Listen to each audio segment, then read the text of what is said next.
हमारे इस channel Mithila junction को लाल button दबाकर सब्सक्राइब करें व घंटी के निशान का बटन दबाएं ताकि सभी नए वीडियो आप तक तुरंत पहुंचे बिल्कुल मुफ्त।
हमर भांगक पोटरी हरे तैये के आन देते।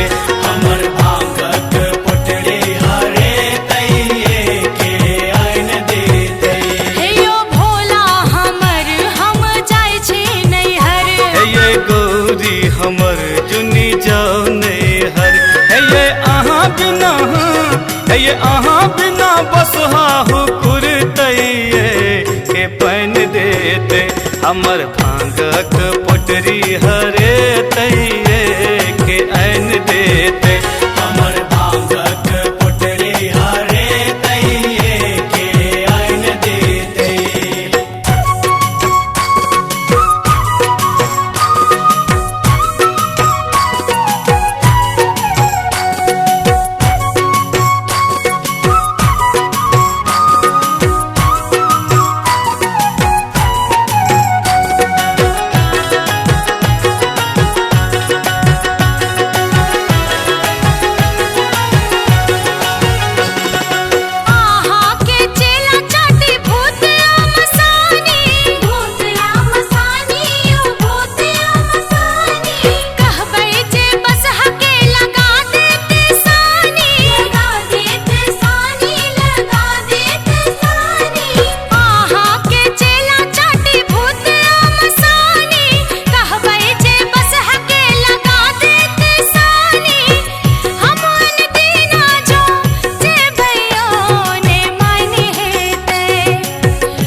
बसहा के डोरी जो खुजतैये के बन देते।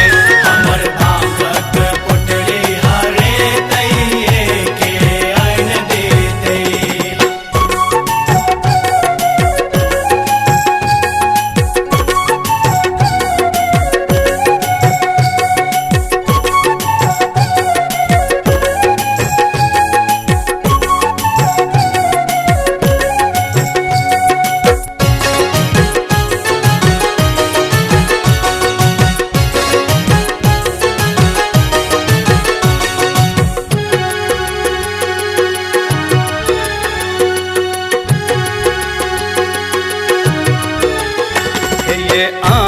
चल जेबै बौआयत दुनू बेटा। बौआयत दुनू बेटा के तक आन देत कुंडी असोटा। कुंडी असोटा ये कुंडी असोटा। ये अहाँ चल जेबै बौआयत दुनू बेटा के तक आन देत कुंडी असोटा। के नित भांग पीस देते बरहन हेते।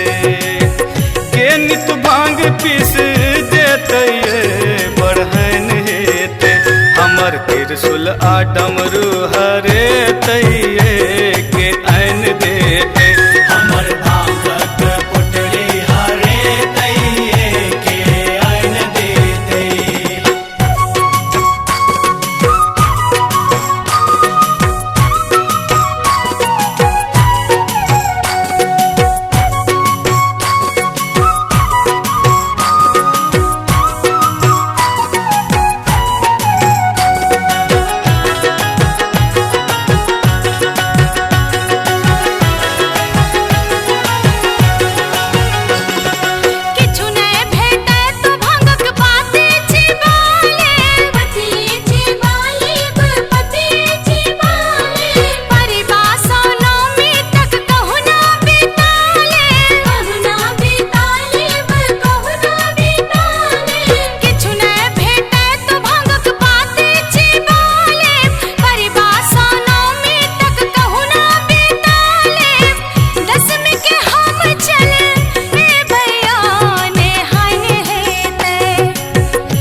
राजा के गठरी हरे तैये के ऐन देते।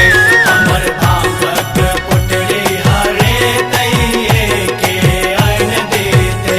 हे यो भोला हमर हम जाय छी नैहर। हे ये गौरी हमर जुनी जाओ नैहर। हे ये अहाँ बिना, हे ये अहाँ बिना बसहा हुकुर तैये के पैन देते। हमर भांगक पुटरी हरे तैये के ऐन देते।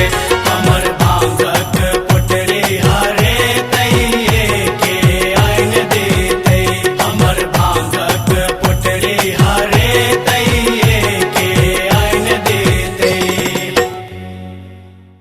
हमारे इस चैनल मिथिला जंक्शन को लाल बटन दबाकर सब्सक्राइब करें व घंटी के निशान का बटन दबाएं ताकि सभी नए वीडियो आप तक तुरंत पहुंचे बिल्कुल मुफ्त।